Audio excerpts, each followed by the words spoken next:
আসসালামু আলাইকুম। সবাই আশা করি ভালোই আছেন। অ্যাকাউন্টিং সুপ্রিমেসির পক্ষ থেকে আমি মোহাম্মদ শাফায়েত হোসেন শিফাত আছি আপনাদের সাথে। আজকে আমাদের ক্লাস হচ্ছে নবম দশম শ্রেণীর ফিনান্স ও ব্যাংকিং বইয়ের ষষ্ঠ অধ্যায়। এই অধ্যায়ের নাম হচ্ছে মূলধনী আয় ব্যয় প্রাক্কলন অর্থাৎ ক্যাপিটাল বাজেটিং। আসলে ক্যাপিটাল বাজেটিং বলতে আমরা যেটা বুঝি সেটা হচ্ছে কি একটা ব্যবসা করতে গেলে কি কি উপায়ে টাকাটা বিনিয়োগ করা হবে এবং কিভাবে সেটা ফেরত আসবে, কত বছর সময় ফেরত আসবে, বা বিনিয়োগ করলে আমার কাঙ্ক্ষিত সময়ের মধ্যে সঠিকভাবে ফেরত আসতেছে কিনা, এই বিষয়গুলি জানার জন্য মূলত ক্যাপিটাল বাজেটিং করা হয়ে থাকে। এখানে একটা সাধারণ ধারণা দেওয়া আছে, আমরা যদি দেখি, যে কোনো ব্যবসায় প্রতিষ্ঠানের সাফল্য ও টিকে থাকা নির্ভর করে দীর্ঘমেয়াদী বিনিয়োগ সিদ্ধান্তের উপরে। এটা তো আমরা জানি। উদ্যোক্তাকে ব্যবসায় পরিচালনার সময় বিভিন্ন স্থায়ী সম্পত্তি কিনতে হয়, জমি, দালান কোঠা, যন্ত্রপাতি ইত্যাদি ইত্যাদি, এবং যুগের সাথে তাল মিলিয়ে উৎপাদন পদ্ধতি আপডেট করতে হয়, নতুন পণ্য বাজারে ছাড়তে হয় প্রয়োজন হলে। এছাড়াও অনেক দীর্ঘমেয়াদী কি করতে হয়, সিদ্ধান্ত নিতে হয়।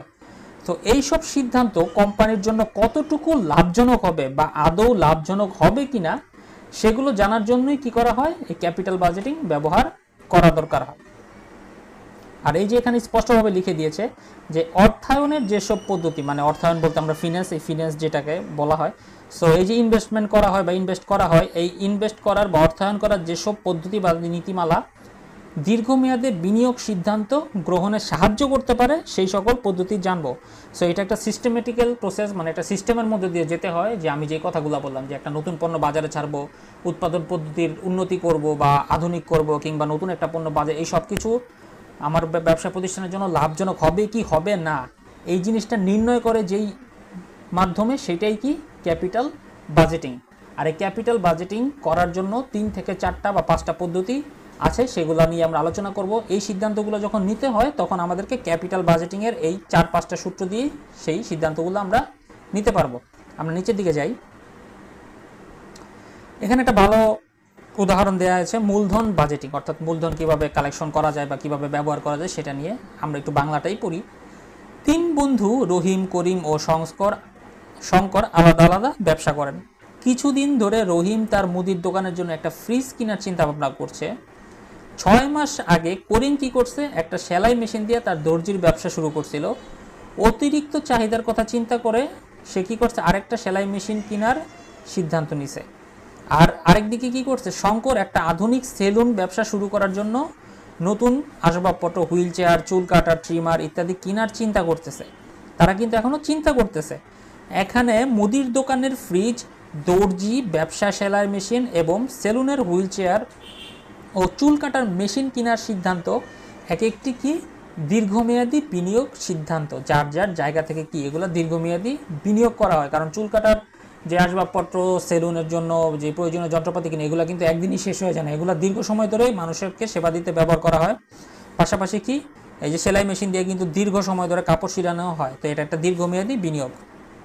আচ্ছা, এই যে এইসব দীর্ঘমেয়াদী বিনিয়োগ সিদ্ধান্ত প্রতিষ্ঠানের জন্য কতটুকু লাভজনক হবে বা আদৌ লাভজনক হবে কিনা, সেই জন্য একটা ফিনান্সের কি আছে, মূল্যায়ন প্রক্রিয়া। ওই যে বলছি যে সূত্রগুলো ব্যবহার করে এই জিনিসটা বের করতে হয়, আর সেইটাই কি মূলধন বাজেটিং। ঠিক আছে, এখন এখানে আরও কিছু আছে।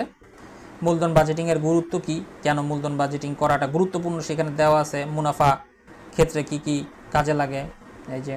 তারপর আছে বিনিয়োগের বিশাল আকার, যখন বড় আকারে বিনিয়োগ করা হয় তখন এই মূলধন বাজেটিং কীভাবে কাজ করে। ঝুঁকির ভিত্তিতে দেখো, মূলধন বাজেটিংয়ের অধিকাংশ অনুমানিকই ভবিষ্যতের উপরে নির্ভরশীল, তাই স্থায়ী সম্পত্তি যেমন মেশিনটিতে বিনিয়োগ করা উচিত কিনা এই সিদ্ধান্ত নির্ভর করে কি ওই মেশিনে উৎপাদিত পণ্য ভবিষ্যতে কত টাকা এবং কি পরিমাণে বিক্রয় হবে সেটার উপরে নির্ভর করেই কি করা হয়, একটা মেশিন কিনা হয়, তাই না? আচ্ছা, একটা সাধারণ কথা বলি। এই যে মিস্টার রহিম করিম কি যেন লিখছিল নামটা, সে একটা সেলাই মেশিন কিনবে। তো স্বাভাবিকভাবে তার ব্যবসা বর্তমানে লাভের দিকে যাচ্ছে বলেই তো সে একটা মেশিনের পরিবর্তে আরেকটা মেশিন কিনবে, 2টা মেশিন চালাবে। তো সম্ভাব্য এটা একটা ধারণা যে সামনে তার অর্ডার বাড়বে, কাপড়ের দোকানে তার কাস্টমারের চাহিদা আছে, নতুন নতুন কাস্টমার আসছে, সেজন্য তার এই মেশিনটা প্রয়োজন হবে। এটা জাস্ট একটা কি অনুমান। সো এই অনুমান করে সে কিন্তু একটা হিসাব করবে যে আমি মাসে এতগুলো কাপড় সিলাইলে আমার এরকম এরকম টাকা আসবে, এতগুলো সিলাইতে পারলে আমি দোকান ভাড়া দিতে পারবো, এতগুলো সিলাইতে পারলে আমার মেশিনের খরচের এত অংশ উঠবে না, এরকম। এখন সামহাউ এখানে কি অ্যাক্সিডেন্ট যদি ঘটে যায়, মিস্টার করিম মারা যায়, মিস্টার করিমের আরেকটা মেশিন নষ্ট হয়ে যায়, মিস্টার করিমের নতুন মেশিনটা কোনো কারণে ভেঙে যায়, সো এই ক্ষেত্রে কি ঝুঁকির সম্ভাবনা আছে না? অবশ্যই আছে। সো এই সকল ঝুঁকিকে বিবেচনা নিয়েই মূলধন বাজেটিং কাজ করে, ঠিক আছে। যাই হোক, এখানে সহজ কথায় লিখে দিচ্ছে যে দীর্ঘমেয়াদী বিনিয়োগে ঝুঁকি নিরূপণ ও ঝুঁকির গ্রহণযোগ্যতা যাচাই প্রয়োজন হয়। সো এই ক্ষেত্রে মূলধন বাজেটিং গুরুত্বপূর্ণ ভূমিকা পালন করে। সহজ বাংলা কথায় যেটা তোমরা বুঝবে যে ভবিষ্যতে বিনিয়োগ সিদ্ধান্ত নিতে গেলে অনেক ধরনের ঝুঁকি আছে। সো সেই সকল ঝুঁকিকে বিবেচনা করে আমার ব্যবসাটি লাভজনক হবে কি হবে না সেই জন্য অর্থ যেই সংস্থানগুলো আমি করব, মানে ব্যবসার জন্য টাকা পয়সা জোগাড় করব, ইনভেস্ট করব, ঋণ নিব বা নিজের ক্যাপিটাল ক্যাশ টাকা খরচ করব বা অন্য কারো সাহায্য নিব, এই সকল সিদ্ধান্ত নিব কি নিব না, এই জিনিসটাই মূলধন বাজেটিং আলোচনা করে। এখানে অনেক কিছু আছে। আচ্ছা, এখানে আসি, মূলধন বাজেটিংয়ের প্রক্রিয়া বা প্রসেসটা কি? মূলধন বাজেটিংয়ে কি কি জড়িত? নগদ প্রবাহ প্রাক্কলন। সো নগদ প্রবাহ কি? একটা নির্দিষ্ট বছরে ওই ব্যবসা থেকে কত টাকা আসবে যাবে সেইটাই হচ্ছে কি নগদ প্রবাহ। সো এই নগদ প্রবাহ প্রাক্কলন মানে কি? অনুমান করে নির্ধারণ করা। যেমন আপনি সেলাই মেশিন কিনবেন, তো সেলাই মেশিনের কাপড় চোপড় সেলাই করে আপনি কত টাকা সম্ভাব্য আসতে পারে আর সেলাই মেশিনটার অপারেট করতে কত টাকা খরচ হতে পারে, এটার একটা অনুমান করাই নগদ প্রবাহ প্রাক্কলন। ওকে, ওই মেশিন থেকে। বাট্টার হার নির্ধারণ। বাট্টার হারটা কেন আসে ফিন্যান্সে সবসময়? কারণ এই যে অর্থের সময় মূল্যের যে একটা ঝামেলা আছে। সো আমরা নর্মালি কি জানি, অর্থের সময় মূল্য দ্বারা যে টাকার মান বাংলাদেশের প্রেক্ষাপটে সবসময় কমতে থাকে। সো এই ক্ষেত্রে ওই সময়ে, মানে আমি যখনকার হিসাবটা করব, ওই সময়ে টাকার বাট্টার হারটা, মানে অর্থের সময় মূল্যটার রেট কীরকম হতে পারে সেটা আমরা বাট্টার হার নির্ধারণ দ্বারা জানতে পারবো। সো এই বাট্টার হার আমাদের প্রশ্নে দেওয়া থাকবে, এটা নিয়ে টেনশন করার কিছু নেই। তারপরে হচ্ছে মূলধন বাজেটিং পদ্ধতি নির্বাচন ও প্রয়োগ। কোন জায়গার জন্য কোন পদ্ধতিটা আমাকে প্রয়োগ করতে হবে সেটা যাচাই করা, সেগুলি টেনশনের বিষয় না, এগুলি খুবই সহজ। সো নগদ প্রবাহ প্রাক্কলন করা হয়, বাট্টার হার, এগুলি পড়ে নিও, বেশি পড়তে গেলে ভিডিও অনেক বড় হয়ে যাবে। আমরা এখন এখানে চলে যাই, যেটা হচ্ছে মেন কাজ, মূলধন বাজেটিংয়ের পদ্ধতি সমূহ। আচ্ছা, প্রতিষ্ঠানের বিনিয়োগ সিদ্ধান্তে সঠিক দিক নির্দেশনা দেওয়ার ক্ষেত্রে মূলধন বাজেটিংয়ের বিভিন্ন পদ্ধতি আছে, আগেই বলছি। সব পদ্ধতিগুলো কি কি? একটা হচ্ছে গড় মুনাফার হার পদ্ধতি বা গড় মুনাফার হার পদ্ধতি, যেটাকে এভারেজ রেট অফ রিটার্ন বলা হয়। এখানে লিখছে অ্যাকাউন্টিং রেট অফ রিটার্ন, কোনো সমস্যা নেই। So average rate of return এই পদ্ধতি নামে আমরা এটাকে চিনতে পারি। তারপর হচ্ছে pay back period, PVP method. এই পদ্ধতিটা হচ্ছে সবচেয়ে বহুল ব্যবহৃত এবং প্রচলিত এবং সবচেয়ে গুরুত্বপূর্ণ। কত বছরে আমার মানে ইনভেস্ট করা টাকা ফিরে আসতেছে সেটা জানার জন্য পে ব্যাক পিরিয়ড মেথডটা ব্যবহার করা হয়, এটা খুবই গুরুত্বপূর্ণ। নিট বর্তমান মূল্য পদ্ধতি। সো এনপিভি ভ্যালুড, এটা তো বুঝতেই পারছো যে ভবিষ্যতে কত টাকা পাবো, সেই মানে কত টাকা পাবো বলতে আমার কার্যক্রম পরিচালনা করার পরে যে নিট মুনাফা বা এটা থাকবে, ওই টাকা আর বর্তমান যত টাকা আমি বিনিয়োগ করতেছি এই টাকার মধ্যে কী ডিফারেন্স আছে সেইটা বের করা। অর্থাৎ আমি আজকে 50 লক্ষ টাকা ইনভেস্ট করে 5 বছর পরে যদি আমি সেখান থেকে 150 লক্ষ টাকা পাই, সো ওই 150 লক্ষ টাকার ভ্যালুটা কি বর্তমান থেকে বেশি না কম? এখন দেখা গেল আজকে আমি 50 লাখ টাকা বিনিয়োগ করলাম, 5 বছর পর আমি 150 লক্ষ মানে 1,50,00,000 টাকা পাইলাম, কিন্তু দেখা গেল 1,50,00,000 টাকার আসল ভ্যালু রয়ে গেছে তখন হচ্ছে হিসাবে 30 লক্ষ টাকা মূল্যের। সো এটা হয়, ওই যে টাকার দাম কমে যায়, এই জিনিসটা তোমরা অর্থ সময় মূল্য পড়ছো, ওইটাই এটা। অভ্যন্তরীণ মুনাফার হার পদ্ধতি, ইন্টারনাল রেট অফ রিটার্ন, মানে মুনাফা কি পরিমাণে আমার কি রেটে মুনাফা আসতেছে প্রজেক্টটা থেকে সেটা নিয়ে আলোচনা করে। যাই হোক, আমরা এখন পদ্ধতিতে চলে যাই। এটা হচ্ছে প্রথম গড় মুনাফার হার পদ্ধতি। মূলধন বাজেটিংয়ের সবচেয়ে সহজ পদ্ধতি হচ্ছে গড় মুনাফার হার পদ্ধতি। প্রতিষ্ঠানের আর্থিক প্রতিবেদন থেকে প্রাপ্ত তথ্যাদি গড় মুনাফা হার নির্ণয় ব্যবহার করা যায়। আর্থিক প্রতিবেদন কি? সেটা হচ্ছে ফাইন্যান্সিয়াল স্টেটমেন্ট বা বছরের শেষে যেই হিসাব বিবরণী তৈরি করা হয় সেটা। তো সেখান থেকে কি প্রাপ্ত তথ্য নিয়ে গড় মুনাফা হার নির্ধারণ পদ্ধতিটা ব্যবহার করা হয়। এই পদ্ধতিতে প্রত্যাশিত নগদ প্রবাহের পরিবর্তে প্রত্যাশিত নিট মুনাফাকে বিবেচনা করা হয়। এক্ষেত্রে কি করা হয়? প্রত্যাশিত নগদ প্রবাহ মানে একটা বছরে কত টাকা আসবে যাবে সেই জিনিসটাকে বিবেচনায় না নিয়ে নিট মুনাফাকে বিবেচনা করা হয়। আর এই পদ্ধতিটার নামই হচ্ছে গড় মুনাফার হার পদ্ধতি। সো মুনাফা নিয়ে কাজ করবে স্বাভাবিক, ঠিক আছে। আমরা কি জানি যে বিক্রয় থেকে কর সহ সব খরচ বাদ দিলে কি পাওয়া যায়? নিট মুনাফা, অর্থাৎ সকল খরচ টরচ বাদ দিলে কি পাই আমরা? NEET profit. সো সেই প্রত্যাশিত বার্ষিক গড় নিট মুনাফাকে গড় বিনিয়োগ দিয়ে ভাগ করলে গড় মুনাফার হার পাওয়া যায়। সো মুনাফার গড় বা এভারেজ করতে গেলে সবসময় কি করতে হয়, বর্ষ যদি 4 বছরের কাজ করি, একসাথে 4 বছরের কি বলে ফিনান্সিয়াল বা স্টেটমেন্ট বা আর্থিক বিবরণী নিয়ে কাজ করি, তাহলে আমার গড় বের করতে হলে মোট মুনাফাটাকে 4 দিয়ে ভাগ করতে হবে না, কারণ 4 বছরটা নিচ্ছি। যদি আমি 1 বছরটা নিই তাহলে কি দিয়ে ভাগ করতে হবে, 2 দিয়ে ভাগ করতে হবে, মানে এভারেজ বের করব। এভারেজ বের করে যেভাবে সেভাবে তুমি বের করে নিবে। ওকে, সো এই যে গড় মুনাফার হার পদ্ধতিটি কি, গড় নিট মুনাফা। সো গড় নিট মুনাফা কিভাবে বের, মোট নিট মুনাফাকে বছর সংখ্যা দিয়ে ভাগ করলে কি হয়, গড় নিট মুনাফা বের হয়ে যায়। মানে এক এক বছরে ধরো 2017, 18, 19 সাল 3 বছরের মুনাফা প্রতি বছর 2 কোটি টাকা করে 6 কোটি টাকা, তাহলে এবারে যে এক বছরে কত হইলো 2 কোটি টাকা। বা এভাবেও ধরো 2016 সালে মুনাফা হয়েছে 5 কোটি, 2017 সালে হয়েছে 6 কোটি, 6 আর 5 কত হয়েছে 11 কোটি টাকা। তাহলে এভারেজ মুনাফা গড় মুনাফা কত হয়েছে, 11 ভাগ কত 2, 5.5 কোটি টাকা গড় মুনাফা। ওকে, তো গড় নিট মুনাফা আমরা বুঝলাম। গড় বিনিয়োগ কি, ওই যে ইনভেস্টমেন্ট ডিভাইডেড বাই কি ইয়ার বা যেই সংখ্যাটা আছে সেটা। সো কত টাকা ইনভেস্ট করতেছি, সেটা কত বছরের জন্য ইনভেস্ট করতেছি সেটা দিয়ে ভাগ করব। এটা প্রশ্নে দেখলে সুবিধা হয় অঙ্কের মাধ্যমে। যাই হোক, গড় জিনিসটা আমি বুঝাতে পারছি আশা করি। সো এটা হচ্ছে গড় মুনাফার হার পদ্ধতি। গড় মুনাফার হার পদ্ধতি বের করতে বললে এই কাজ করে ফেলবে সুন্দরভাবে, কোনো প্যারা নাই। এই লেখাগুলো খুব জটিল, কিন্তু মনোযোগ দিয়ে খেয়াল করলে খুবই সহজ। দেখো, গড় মুনাফার হার পদ্ধতিতে যখন তোমাকে এই মূলধন বাজেটিং করতে বলবে, তুমি কিভাবে মন্তব্য করবে এটা ভালো না খারাপ, যে মূলধন বাজেটিং এর জন্য হ্যাঁ এই পদ্ধতিটা আমি যে রেজাল্টটা পাবো এটা ভালো না খারাপ। সো সেটা হচ্ছে কি সিদ্ধান্ত নীতির মাধ্যমে বলা হয়। গড় মুনাফার হার যত বেশি হয় তত কি হয়, ভালো হয়। ঠিক আছে,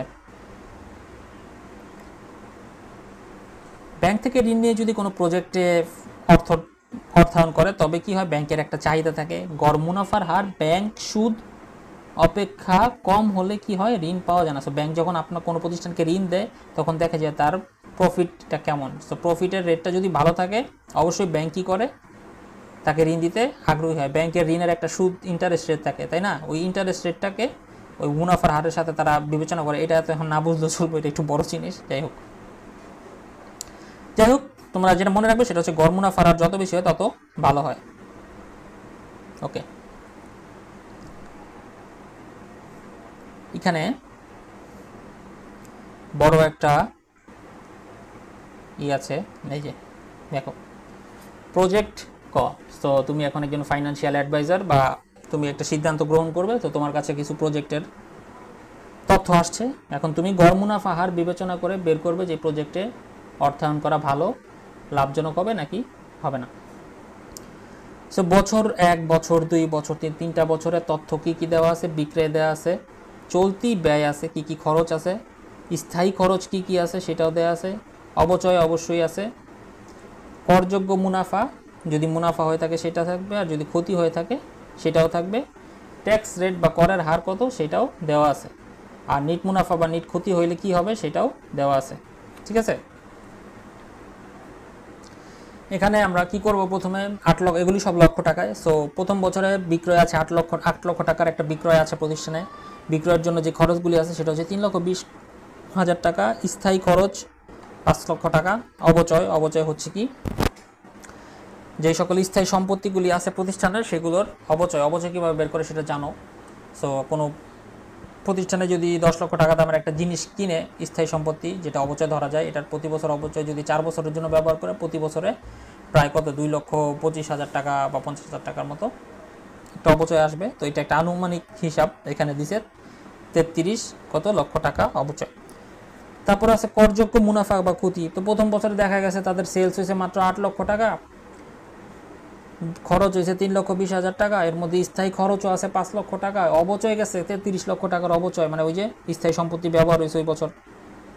সো ওই বছর তাদের লস হয়েছে 33,53,000 টাকা। সো এই লসের উপরে আবার কি ট্যাক্স রেট বা কর আছে। সো কর কত, 30% হলে কি হয় দেখো, 10 লক্ষ টাকার একটা কর অ্যামাউন্ট আসে, যেটা বাদ দিয়ে তাদের ওই বছর ক্ষতি হয় 23,47,000 টাকা। সো দ্বিতীয় বছরে তারা গিয়ে কি করছে, তৃতীয় বছরে তাদের সেলস হয়েছে 1,99,000 টাকা, তো ওই বছর তাদের খরচ হয়েছে ৭৯,০০০ কত ৬০০ বা ৬০,০০০ টাকা, ৭৯,৬০,০০০ টাকা। স্থায়ী খরচ একই আছে, অবচয় একই আছে। সো তাদের কি হয়েছে ওই বছর প্রফিট হয়েছে ৮১,০০,০০০ টাকা। এর মধ্যে কর আছে 30%, 30% ট্যাক্স বাদ দেওয়ার পরে কি হয়েছে দেখো, ওই বছর তাদের মুনাফা হয়েছে কত ৫৬,৭৫,০০০ টাকা।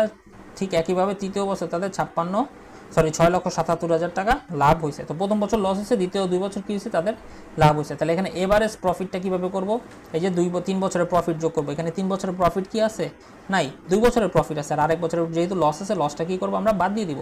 সেই যে এখানে বাদ দিয়ে দেখাইছে কি এভারেজ মুনাফা মানে গড় মুনাফা বেরোইছে 13,35,০০০ টাকা। ওই যে 3 বছরের হিসাব নিচে 3 দেওয়া আছে স্পষ্টভাবে, ঠিক আছে।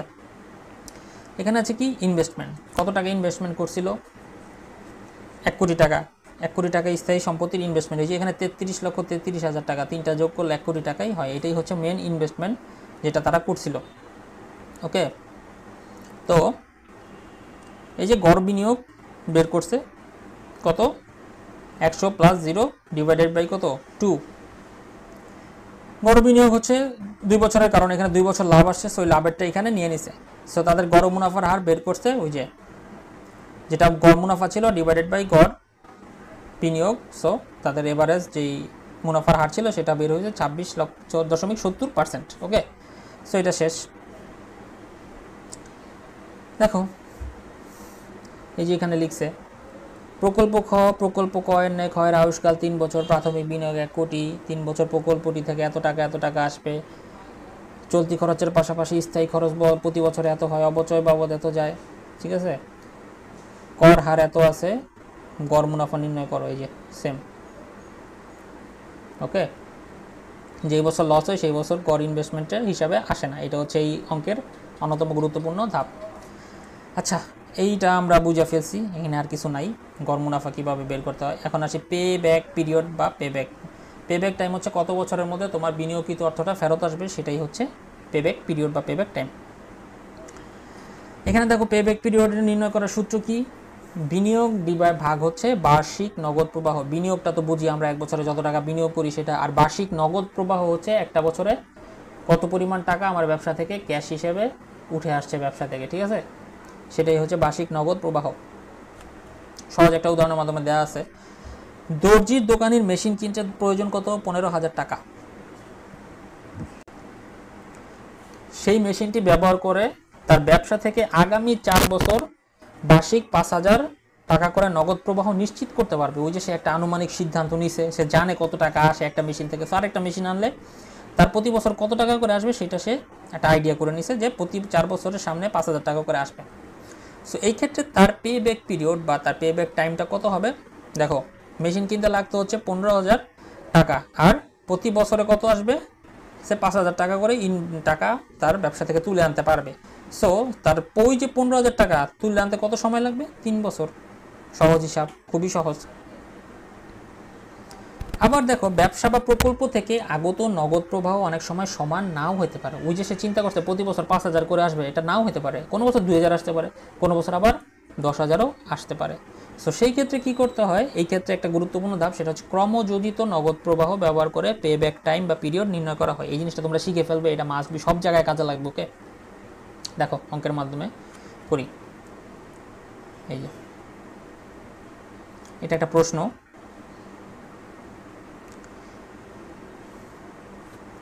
দেখো এখানে 3টা বছরের দিয়ে দেওয়া আছে। প্রকল্পের নাম হচ্ছে ক প্রকল্প। ক প্রকল্পের 3 বছরের নিট মুনাফা দেওয়া আছে কত 23.47 লক্ষ টাকা, আরেকটা বছরে 56.75 লক্ষ টাকা, আরেকটা বছরে 6.77 লক্ষ টাকা। এগুলি কি মুনাফা, নিট মুনাফা বা ইনকাম। নিট মুনাফার ক্ষেত্রে দেখো যেটা ব্র্যাকেট দেওয়া আছে ওটা হচ্ছে মাইনাস ফিগার, ওটা হচ্ছে ক্ষতি, লস। এই জিনিসটা খেয়াল রাখবে ফিনান্সের ক্ষেত্রে এই সব অধ্যায় করার সময়। এই যে মাইনাস যে মানে ব্র্যাকেট দিয়ে যেটা থাকবে সেটা কি মাইনাস। দেখো আমরা উপরেও যখন এই যে বের করছে এখানে, এই যে এখানে লস হয়েছিল না, কোথায়, এটা না, এই যে একটু আগে যে একটা উদাহরণ করলাম, এই যে 23,47,000 টাকা লস হয়েছিল না, এটা কিন্তু ব্র্যাকেট দিয়ে আটকে দিচ্ছে, এটা কি ক্ষতি বা মাইনাস ফিগার। তো ব্র্যাকেটের এগুলো হচ্ছে মাইনাস ফিগার। যাই হোক, যেটা বলতেছিলাম, সো প্রথম বছর তাদের ক্ষতি হয়েছে 23,47,000, দ্বিতীয় বছর লাভ হয়েছে, তৃতীয় বছরে গিয়ে লাভ হয়েছে। আচ্ছা বুঝলাম। এখানে কি লিখছে, নিট মুনাফার সাথে অবচয় যোগ করলে নগদ প্রবাহ পাওয়া যায়। অতএব পূর্বের উদাহরণে আচ্ছা গোড়ার ডিম দেখি অবচয় কি যোগ করছে নিট মুনাফার সাথে অবচয়। অবচয় হচ্ছে ওই যে স্থায়ী সম্পত্তির প্রতি বছরের যে ক্ষতির পরিমাণ সেটি হচ্ছে অবচয়। তো তাদেরও প্রথম বছর লস ছিল এত টাকা, প্লাস করছে কি অবচয়, মানে তাদের স্থায়ী সম্পত্তিটার মূল্য উঠে আসছে ওই বছর 33 লক্ষ টাকা। সো ওই বছর তাদের নগদ প্রবাহ মানে হিসাবে আনুমানিক হিসাবে যেটা 10 লক্ষ টাকার একটা প্রবাহ বা তাদের ব্যবসায় ঢুকছে। 2 নম্বর বছরে কি দুইটা যোগ করছে, মুনাফা আর অবচয় যোগ করছে। তৃতীয় বছরে কি মুনাফা অবচয় যোগ করছে, দশমিক পরিহার করে দিয়েছে, ওকে ফাইন, সমস্যা নেই। এই দেখো এখন আমরা দেখি এই যে সারণীটা আমরা বের করলাম এটা ব্যবহার করে এই প্রকল্প থেকে যেই টাকাটা আমি বিনিয়োগ করছি এটা কয় বছর আসবে কীভাবে বের করব। এই যে বছর যখন আমার জিরো মানে স্টার্টিং করব তখন কত 100 লক্ষ টাকা কি আমার ইনভেস্টমেন্ট ছিল, যে আমার বছর থেকে 100 লক্ষ টাকা ইনভেস্টমেন্ট আসবে মানে 1 কোটি টাকা। সো ক্রমযুক্ত নগদ প্রবাহ 0 বছরে 100ই থাকবে, দুই পাশে একই থাকবে। প্রথম বছরে গিয়ে কি হয়েছে আমার 10 লক্ষ টাকা আসছে, তাহলে আমার বাকি আছে কত 90 লক্ষ টাকা ব্যবসা থেকে তোলা বাকি আছে। দ্বিতীয় বছরে কত আসছে, দ্বিতীয় বছরে আমার 90 লক্ষ টাকা চলে আসছে পুরাটাই ওই যে ব্যবসা থেকে তুলে মানে কার্যক্রমের মাধ্যমে চলে আসছে। সো দ্বিতীয় বছরে আমার কোনো নগদ প্রবাহ বাকি আছে আসা টাকা বাকি আছে নাই। সো ক্রমযোজিত নগদ প্রবাহ কি হয়ে গেছে, জিরো হয়ে গেছে। তৃতীয় বছরে কি হয়েছে, নগদ প্রবাহ আসছে 40 কত লক্ষ টাকা। আবার এখানে ক্রমযোজিত নগদ প্রবাহ কত 40 লক্ষ টাকা মানে প্লাস ফিগার, মানে আমি এরও বেশি পাইছি, ঠিক আছে। সো দেখো উপরের ছক থেকে যেটা লক্ষণীয়, প্রথম 2 বছরে বিনিয়োগকৃত টাকা পুরোটাই ফেরত আসছে, ফলে প্রকল্পের পে ব্যাক পিরিয়ড হবে কত 2 বছর। আমাদেরকে এইটাই বের করতে বলে যে কত বছরের মধ্যে মূল টাকাটা ফেরত আসবে পে ব্যাক পিরিয়ড পদ্ধতিতে। শেষ জানালা, আর কিছু জানার দরকার নেই, শেষ। দেখো সেম সেম সেম সব সেম, একই ক্রমযোজিত নগদ প্রবাহ। এই যে পে ব্যাক পিরিয়ডে কীভাবে সিদ্ধান্ত নিবে, সিদ্ধান্ত নিতে তোমাকে প্রশ্ন অবশ্যই বলবে যে সিদ্ধান্ত জানাও। সো যেই প্রকল্পের কি পে ব্যাক পিরিয়ড বেশি সেই প্রকল্প কি অগ্রহণযোগ্য, মানে হচ্ছে তুমি কোথাও 10 টাকা ইনভেস্টমেন্ট করলা, সেই 10 টাকা উঠে আসতে তোমার লাগতেছে 2 বছর একটা প্রকল্পে। আরেকটা প্রকল্পে তুমি 10 টাকা ইনভেস্ট করলে ওই প্রকল্প থেকে টাকা তুলে আসতে সময় লাগতেছে মানে পে ব্যাক পিরিয়ড হচ্ছে 1 বছর। তাহলে কোনটা তোমার জন্য লাভজনক বলো তো, অবশ্যই যেটা 1 বছর পরে তোমার কাছে টাকা চলে আসবে ওইটাই তোমার কাছে লাভজনক।